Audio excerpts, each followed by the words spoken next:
महादेव कोळी जमातीच्या विविध 4 प्रमुख मागण्यांसंदर्भात गेल्या 6 डिसेंबर पासून आमरण उपोषणाला बसले असताना जाणीवपूर्वक विषय स्वतः हाताळण्याचे निवेदन यावेळी देण्यात आले। कोळी महादेव जमात गेल्या अनेक वर्षापासून पायाभूत सुविधांपासून वंचित असताना त्यांना वैध मागण्या पुरेसा आधार मिळाला नाही। महादेव कोळी जमातीच्या आंदोलनाचे खच्चीकरण होऊन अत्यवस्थ अशी दयनीय अवस्था त्यांची असून सदर मागण्या मान्य करण्यात याव्या अशी मागणी यावेळी करण्यात आली। जाती आणि जमाती सुधारणा कायदा 108 1976 चा कायदा करण्यासाठी वापरलेले 1950 पूर्वीचे पुरावे विचारात घेऊन अमरावती विभागातील कोळी महादेव जमातीच्या लोकांना जात प्रमाणपत्र येथील संबंधित उपविभागीय अधिकारी मार्फत त्वरित देण्यात यावे। जाती आणि जमाती सुधारणा कायदा करण्यासाठी वापरलेली 1950 पूर्वीचे पुरावे विचारात घेऊन अनुसूचित जमाती पडताळणी समिती अमरावती विभागातील कोळी महादेव जमातीला वैधता प्रमाणपत्र देण्यात यावे। जात प्रमाणपत्र देण्याचे विनियम 2003 अन्वये नियम 3 ख करिता जाती आणि जमाती आरवी रसेल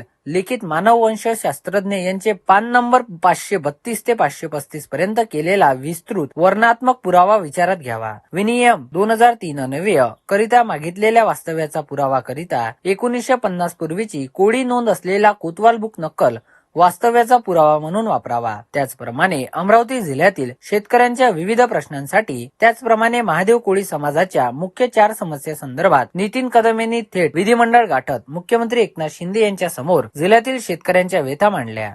अमरावती जिल्ह्यातील शेतकऱ्यांची अवस्था दुर्दैवी असून त्यांना निसर्गाचा प्रकोप व सावकारी कर्जाला बळी पडावे लागते। येथील शेतकरी आत्महत्येचा वाढता आलेख थांबायचा नाव नाही। अशातच विधिमंडळात येथील लोकप्रतिनिधी शेतकऱ्यांच्या समस्या गांभीर्याने दखल घेत नाही।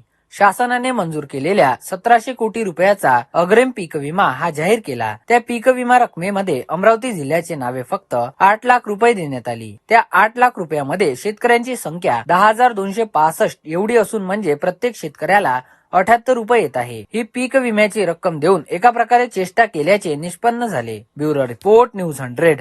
यशोमती ठाकूरने मांडलेला प्रश्न त्यावर विधान भवनात काही फारशी जास्त चर्चा झाली नाही, त्यावर आपलं मत काय आहे? नाही, ताईंनी मुद्दे व्यवस्थित मांडलेत, मी ताईचं अभिनंदन करतो। तर आपल्या इथचे जे आमदार आहे मिस्टर राणा यांनी 8:30च्या फक्त 2 शब्द म्हणजे 30 सेकंदांच्या अंदर त्यांनी तिथे संभाषण थांबवलं। त्याच्यात ना त्यांनी 1950चा उल्लेख केला ना कोणताच उल्लेख केला। फक्त महादेव कोळी समाज उपोषणाला बसल्या त्यांचं हे करा, याच्यावरती आज तुम्ही नाही तर बाईट त्यांची बघून घ्या, विधान परिषदेतली कालची बाईट। हे आमदार आहेत का आपले इच्छे? फक्त टाइमपास करा सांगा त्यांना। काल मुख्यमंत्री चांगली चर्चा झाली। साहेब म्हणे लवकरात लवकर याच्यावर मी निष्कर्ष काढू।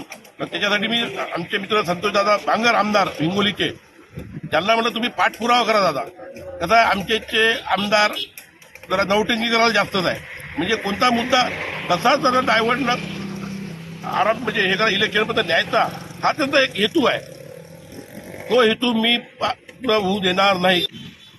मी तर खरं तर यशोमती ताईचं आणि बळवंतराव वानखेडेचं अभिनंदन करतो। त्यांनी सकाळी त्यांना बोललो तर त्यांनी लगेच त्यांना फॉलोअप घेतला। मी त्यांचं अभिनंदन करतो।